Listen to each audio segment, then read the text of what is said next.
누가복음 3장 1절. 이번에 녹음을 했는데 녹음이 삭제돼 버렸네요. 그래서 다시 녹음을 합니다. 1절. 그에는 또한 15년째 디베료가 통치하였다. 그 유대는 본디오 빌라도가 총독으로 있다. 유대는 본디오 빌라도가 총독으로 있다. 그리고 갈릴리의 헤롯이 그 분봉왕이다. 그리고 그 자신의 그 동생 빌립이 분봉왕이다. 어디에? 이두레와 드라고니 지방에. 그리고 르사니아가 그 아빌레네의 분봉왕이다. 이게 아빌레라는 성에 르사니아가 분봉왕이다. 분봉왕이 지금 벌써 하나, 둘, 세 명이잖아요. 유대의 전체적인 총독은 본디오 빌라도고, 그다음에 분봉왕이 이렇게 세 명 있다. 세 명이 더 있을 수도 있죠. 그 성주와 같은 거니까 이따 설명이 나오겠습니다만은 로마 황제는 디베리오고요. 그 식민 지역 그 유대의 로마에서 파견된 총독은 본디오 빌라도입니다. 그 다음에 갈릴리에는 헤롯이 분봉왕이고, 이두레와 드래곤닛은 빌립이 분봉왕이고, 그 다음에 아빌레네는 루사니가 그 분봉왕이었습니다. 이게 이제 1절의 내용이죠. 1절의 내용. 이 내용만 가지고 이 시대의 당시의 세속의 사실의 상황을 상상해 볼 수가 조금, 이름만 가지고는 어렵죠.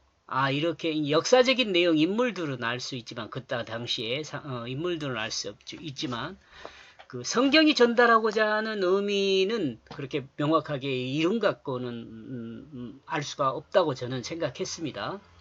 이와 같이 그래서 제가 이제 다음 밑에 보면은 이 언어들의 단어들의 의미를 따라서 그 해석한 내용이 의미를 유추한 내용이 나옵니다.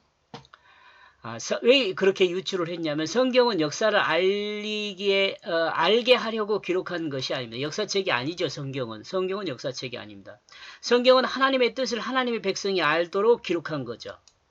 하나님의 백성이 하나님의 뜻을 알도록 기록한 건데, 하나님의 뜻은 성경을 통해서 가장 큰 어떤 범위의 하나님 뜻은 뭐냐면 인간을 구원하는 것입니다. 그러므로 성경과 관계에 있는 사람은 성경과 관계에 있다는 말은 무슨 말이냐면은 목사나 그 다음에 신학자나 그 다음에 성도들, 이 성경과 관계에 있는 사람, 성경을 믿는 사람, 성경을 하나님 말씀으로 믿는 사람은 성경을 통해 역사를 공부하는 것이 아니라 인간으로 된 인간의 그 사실의 역사 안에 담아둔 하나님 뜻이 무엇인지를 이해해야 한다는 거죠.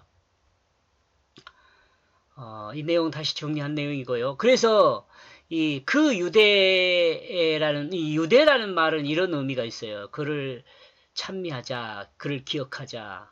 본디오라는 말은 다리를 놓다, 빌라도라는 말은 확고히 하다라는 의미가 있고요. 그 다음에 갈릴리는 고리, 길가라고 같은 의미를 가진다 그랬죠. 헤롯은 영웅이라는 의미가 있어요. 그래서 이런 의미들만 연결해서 이렇게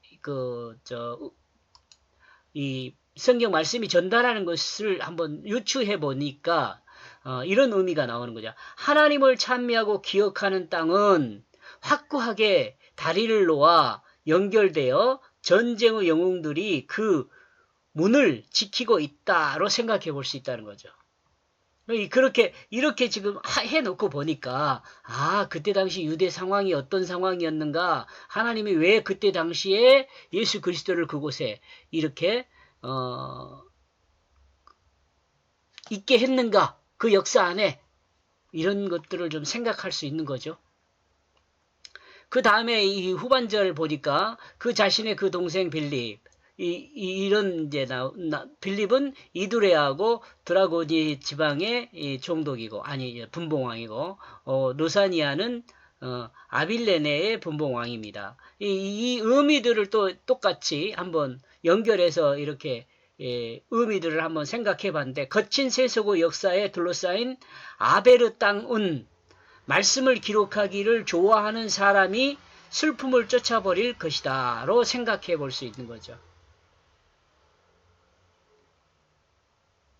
저는 이렇게 의미가 있다고 생각하는데 또 사람에 따라서는 이렇지 않다고 생각할 수 있을 것 같아요. 제가 이렇게 정리한 것이 100% 하나님의 뜻이다 이렇게 옥이 쓰지 않습니다. 주장하지 않습니다. 제가 읽을 때는 이렇게 읽었다는 의미입니다.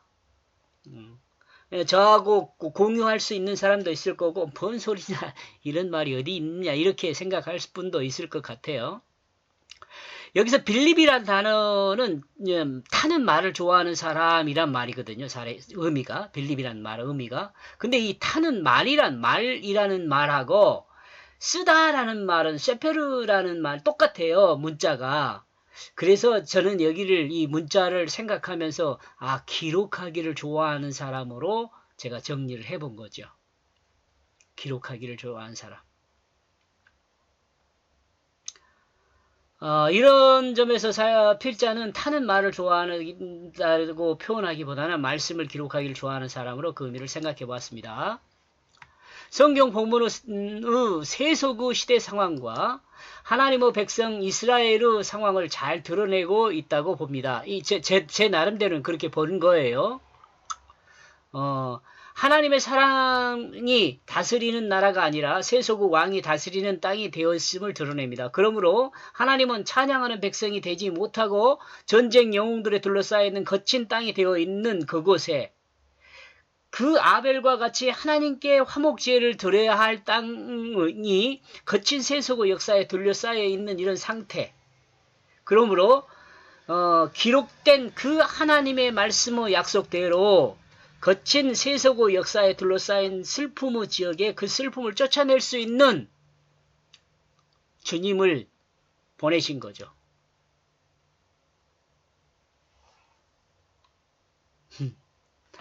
조금 억진가요? 그리고 제가 저 나름대로 이제 이렇게 해놓고 보니까 제가 이제 성경을 읽은 상태에서는요, 그렇구나. 그때 당시에 유대 땅에 예수님이 오셨을 때 그 상황, 역사적 배경, 이런 것들이 나름대로 좀, 머릿속에서 그림을 그릴 수 있었습니다. 여러분들도 이런 내용들을 가지고 한번 이해를 해봤으면 좋겠어요. 그래서 이렇게 한번 녹음을 해봤습니다. 고맙습니다.